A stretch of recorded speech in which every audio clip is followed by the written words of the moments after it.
Man, this comic book sucks!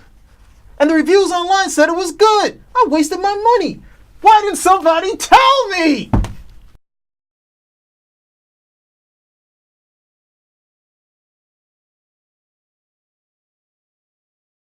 Hey everybody, this is Spinner Rack. We're doing comic reviews. You have PD here, and we have Calvin Ellis, ready to rock as always. So now we coming back to a book that we've come back to Batman a few times. Now we're coming back to the Avengers. Mark Waid is still on the Avengers. They're up to issue 8, and at this point, the Avengers have met.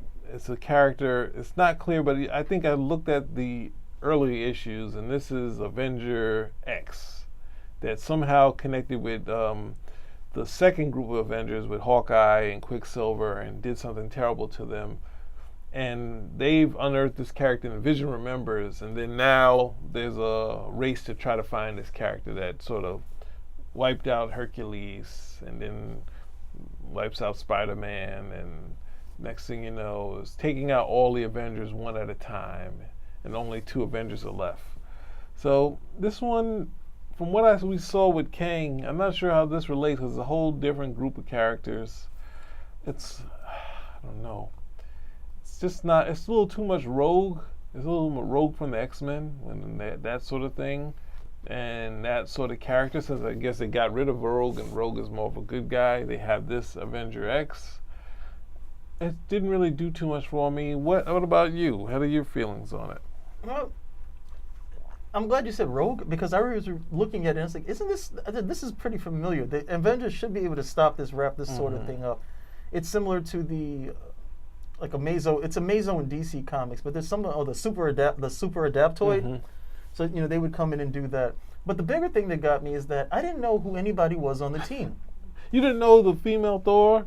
Thor, sorry. I don't read that nonsense. I stand corrected. It's just Thor. I don't read that nonsense. No, the thing is, look, I've seen Avengers, and the thing is, you read long enough, you see a whole bunch of different Avengers lineups, but you still know who the characters are. So say Cap is off, and Thor is off, and Wasp is off. But if they bring on She-Hulk, and Hawkeye, and 3D Man, you're like, okay, I know who these characters are. Here I'm looking at them like, okay, that's obviously not the Wasp who I would know. Okay, yeah. I don't know who this guy is over here, or this person, Thor, she Thor and everything. And I'm just looking at this, I was like, wow. I was like, so if I was somebody hasn't read the Avengers in a while, and I said, oh, Mark Waid's on the Avengers? Let me jump on and see what's going on. I'm like, what the hell is this? And then I see Iron Man, Dr. Doom. I'm like, okay. Yeah, that really threw it off. Avenger X, anybody who's a longtime reader would have thought, hey, Avenger X, is that Rogue? Did Rogue become Avenger? Is this what I'm getting into, right? Because it's the same exact power set. Yeah. So, at the end of the day, just an unsatisfying read, because I would have liked at least one anchor character. One anchor character. And Hercules isn't really an anchor character. Spider-Man could have worked, but they took him out. They actually took him out, making him look like a fool. Well, the thing is, like, my spider sense is going crazy. But I don't know if you're bad or not. This happens to me all the time. The Avengers weird me out. It's like, it's just another sort of like a dialogue bit. So it's something that plays out that it's not a visual. You can't visually do it, but it's like, why? If most of the time he follows his spider sense, or you'd be dead. Yeah, but also that he, it also leads, if someone's going to strike or attack, it's supposed to be defensive, so he gets away. So if someone's going to take the powers away, he's like, oh, my spider sense is just going crazy, but I'm just going to stand here because I don't see someone swinging. Well, if he actually listens to his spider sense, we don't have the story of her taking everybody's powers. So once again, we have to have a little PIS, a little plot-induced stupidity, and we go there.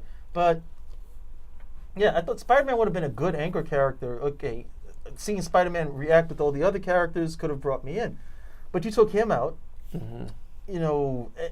The whole Dr. Doom thing with as Iron Man, that really threw me, because I was trying to understand what the hell is going on. I was like, is that Iron Man? Because I looked at some covers, and they had this whole superior Iron Man, and I just like, did Tony Stark go evil or something? Yeah. Then the mask comes off, I was like, how she got his mask off too? I was like, that's ridiculous. Yeah, it wasn't clear, and then it's not a messed up face for Doom, so I'm not sure what's going on here. And he's like, okay, I'm gonna get her out of here. I'm gonna shrink to the microverse. Don't worry, you're never gonna get back because you need an anchor. well, you need an anchor too. Don't worry, here comes my ride. The shield. And I was like, what the hell just happened here? And So- there's also stuff going on, and there's people that, like, yes, Doom knows about the microverse because he went and tried to conquer it. So then you put this villain that can absorb powers. There are people there that this character can run into. It's just not like. Oh, she'll get out. They always get out. Yeah, but all right. What can we do? We can just score it and wrap this book up. Well, I did want to say one thing about the art. The art looked unfinished. It looked like a bunch of unfinished watercolors that maybe he would get back to finishing years from now and say, hey, you want to see what the book was supposed to look like? So that also took me out of it. I hate looking at these really light pencils where it just doesn't look like. I mean, look, I'm not an artist, so I don't know everything that goes into it. But when I see that type of art, for me, it's just like the guy was like, hey, whatever, let me just turn this in, getting paid. But so what did you score it? I'm going with a 1, just a 1. I'll go for a 2.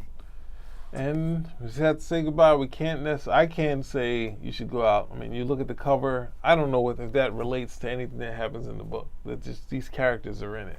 So there you go. You got your Doom right there. And I guess he's trying to be a good guy in this one. He's really trying to sell himself as a decent character. But he don't tell anyone. I'm going to slip out of it in the end because, Oh, they're doing the same thing with Lex Luthor right now. Oh, give me a chance to be I'm good. I was like, you've got to be kidding me. Well, I mean, they did that with Luthor once, and it worked. The death of Superman. It was an interesting story, and there's a heartbreak in that character. And, I don't think that's going to work with Doom at all.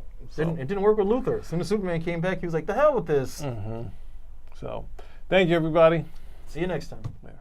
Thanks Spinnerack. You saved me money.